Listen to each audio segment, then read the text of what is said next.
ವಸ್ತುಗಳು ಬಳಸ್ರಿ ಅಂತ ವಾರಣಾಸಿಯಲ್ಲಿ ಹೇಳಲಿಕ್ಕೆ ಶುರು ಮಾಡಿದ್ದಾರೆ. ಏನಂತ ನಮ್ಮಲ್ಲಿ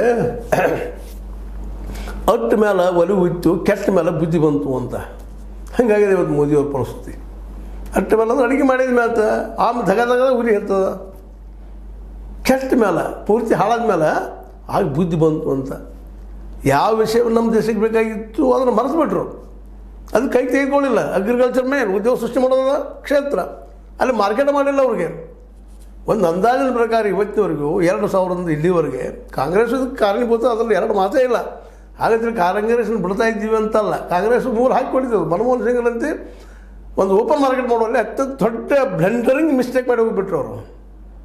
ಬ್ಲೆಂಡರ್ ಅದೇ ಕಾಲ ಪಿ ಯು ನರಸಿಂಹರಾಯರು ನಮ್ಮನ್ನು ಎಲ್ಲೋ ಹೊರಗೆ ಹೋಗ್ಬಿಟ್ಟಿದ್ವಿ ಇಡೀ ದೇಶವನ್ನು.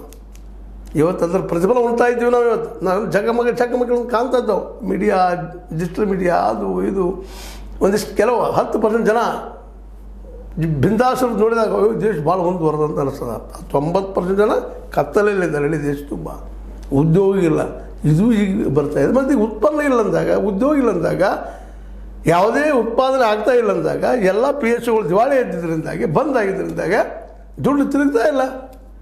ದುಡ್ಡು ತಿರುಗ್ತಾ ಇದ್ದಾಗ ಇಲ್ಲ ಅಂದಾಗ ಬಡತನ ಸಹಜವಾಗಿ ಶುರುವಾಗ್ಯದ. ದೇಶ ಅಂದರೆ ಬರೀ ಕಾರ್ಪೊರೇಟ್ಗಳಲ್ಲ, ನಾವು ಜನಸಾಮಾನ್ಯ. ಇದ್ರಲ್ಲಿ ಉದ್ಯೋಗ ಇಲ್ಲ, ಉತ್ಪನ್ನ ಇಲ್ಲ, ಮತ್ತು ದುಡ್ಡು ಇವ್ರು ಎಲ್ಲಿ ಖರ್ಚು ಮಾಡ್ತಾರೆ ಪಾಪ. ಅವ್ರು ಮತ್ತೆ ನೀವೆಲ್ಲ ಏನು ಮಾಡ್ಬೇಕಾದ್ರೆ ಗ್ಯಾರಂಟಿಗಳು ಕೊಡೋ ಪ್ರಸಂಗ ಬಂದಿದೆ ಇವತ್ತು. ಅಕ್ಕಿ ಗ್ಯಾರಂಟಿ, ಗೋಧಿ ಗ್ಯಾರಂಟಿ, ಬಸ್ ಗ್ಯಾರಂಟಿ, ತಿಂಗಳ 2000 ಗ್ಯಾರಂಟಿ. ಇಡೀ ದೇಶ ತುಂಬ ಎಷ್ಟು ಕೊಡೋರು ಗ್ಯಾರಂಟಿಗಳನ್ನು. ಯಾಕಂದ್ರೆ ಉತ್ಪನ್ನ ಬರಬೇಕಲ್ಲ, ತಿರುಗಬೇಕಲ್ಲ ಅಲ್ಲೇ.